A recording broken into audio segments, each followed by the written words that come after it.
आज एंता अधा बाटे एतकी मोर साथ छाड़ी देवा बोले नहीं भावी थी हेला भी जेन टाइम रे छाड़ी छे बहुत बाधी छे। जे माँ समले जे माँ बिंदुवासिनी तो वेलकम आपण मान को आ गोटे मोर न्यू मिली ब्लॉग रे। आज ड्यूटी गला टाइम रे तो मोर साइकिल टा ठीक थिला हेले जेते बेला खाई जीवार टाइम आसला एक बाइला तो आज मोर साथ छाड़ी देला साइकिल। संध्या रे साथ छाड़ी थिले एते दुख नहीं लागि थिता हेले याद जेते दुख लागु छी क्या करी बोले चाली चाली देखुथे आपण माने जीवारी पड़ुसी बाधी गला प्रभु 500 मीटर चाली करी आसबार के हो काना करमार जहाँ जीवार थिबा से जीवा एका तो मुई पल्ले गनी एबे आहार केंद्र के जेंडा टिकट काउंटर तो एते भिड़ नहीं थिला जेति भीतर के गला पर लाइन रे थिले ई खरा और ई लाइन के देखला परे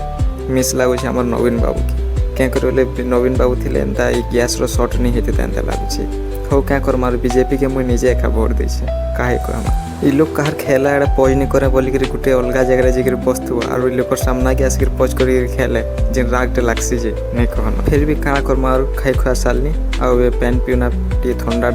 फ्रिजर लाई चले पी पुआ करी जनता जेथिले सेंता का चलते लासने तो वीडियोटा आपण मन को भल लागे लाइक सब्सक्राइब एंड फॉलो करबा नहीं भूलिबे।